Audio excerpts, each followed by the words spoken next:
വിശുദ്ധ യോഹന്നാൻ എഴുതിയ സുവിശേഷം അധ്യായം 10 22 മുതൽ 42 ഉൾപ്പെടെയുള്ള വാക്യങ്ങൾ.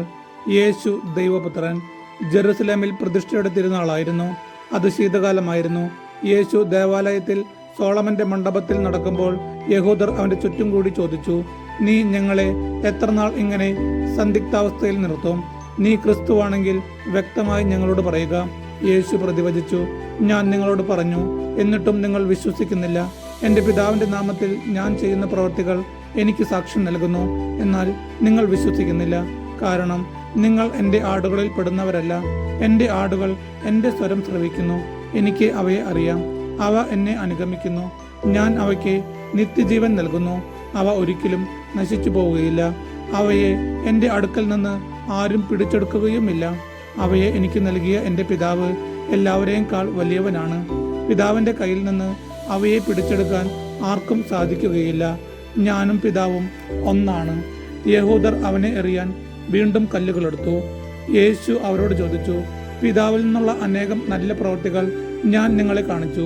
ഇവയിൽ ഏതു പ്രവൃത്തി മൂലമാണ് നിങ്ങൾ എന്നെ കല്ലെറിയുന്നത്? യഹൂദർ പറഞ്ഞു, ഏതെങ്കിലും നല്ല പ്രവർത്തികൾ മൂലമല്ല, ദൈവദൂഷണം മൂലമാണ് ഞങ്ങൾ നിന്നെ കല്ലെറിയുന്നത്. കാരണം മനുഷ്യനായിരിക്കെ നീ നിന്നെ തന്നെ ദൈവമാക്കുന്നു. യേശു അവരോട് ചോദിച്ചു, നിങ്ങൾ ദൈവങ്ങളാണെന്ന് ഞാൻ പറഞ്ഞു എന്ന് നിങ്ങളുടെ നിയമത്തിൽ എഴുതപ്പെട്ടിട്ടില്ലേ? വിശുദ്ധ ലിഖിതം നിറവേറാതിരിക്കുകയില്ലല്ലോ. ദൈവവചനം ആരുടെ അടുത്തേക്ക് വന്നുവോ അവരെ ദൈവങ്ങൾ എന്ന് അവൻ വിളിച്ചു. അങ്ങനെയെങ്കിൽ പിതാവ് വിശദീകരിച്ച് ലോകത്തിലേക്ക് അയച്ച എന്നെ ഞാൻ ദൈവപുത്രനാണ് എന്ന് പറഞ്ഞതുകൊണ്ട് നീ ദൈവദൂഷണം പറയുന്നു എന്ന് നിങ്ങൾ കുറ്റപ്പെടുത്തുന്നുവോ? ഞാൻ എൻ്റെ പിതാവിൻ്റെ പ്രവർത്തികൾ ചെയ്യുന്നില്ലെങ്കിൽ നിങ്ങൾ എന്നെ വിശ്വസിക്കേണ്ട. എന്നാൽ ഞാൻ അവ ചെയ്യുന്നെങ്കിൽ നിങ്ങൾ എന്നിൽ വിശ്വസിക്കുന്നില്ലെങ്കിലും ആ പ്രവർത്തികളിൽ വിശ്വസിക്കുവിൻ.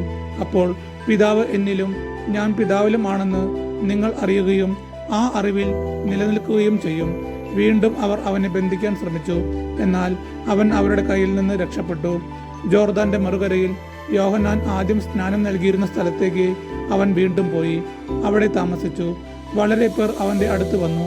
അവർ പറഞ്ഞു, യോഹന്നാൻ ഒരു അടയാളവും പ്രവർത്തിച്ചില്ല, എന്നാൽ ഈ മനുഷ്യനെ പറ്റി യോഹന്നാൻ പറഞ്ഞിരുന്നതെല്ലാം സത്യമാണ്. അവിടെ വെച്ച് വളരെ പേർ അവനിൽ വിശ്വസിച്ചു. നമ്മുടെ കർത്താവായ യേശുവിനെ സ്തുതി.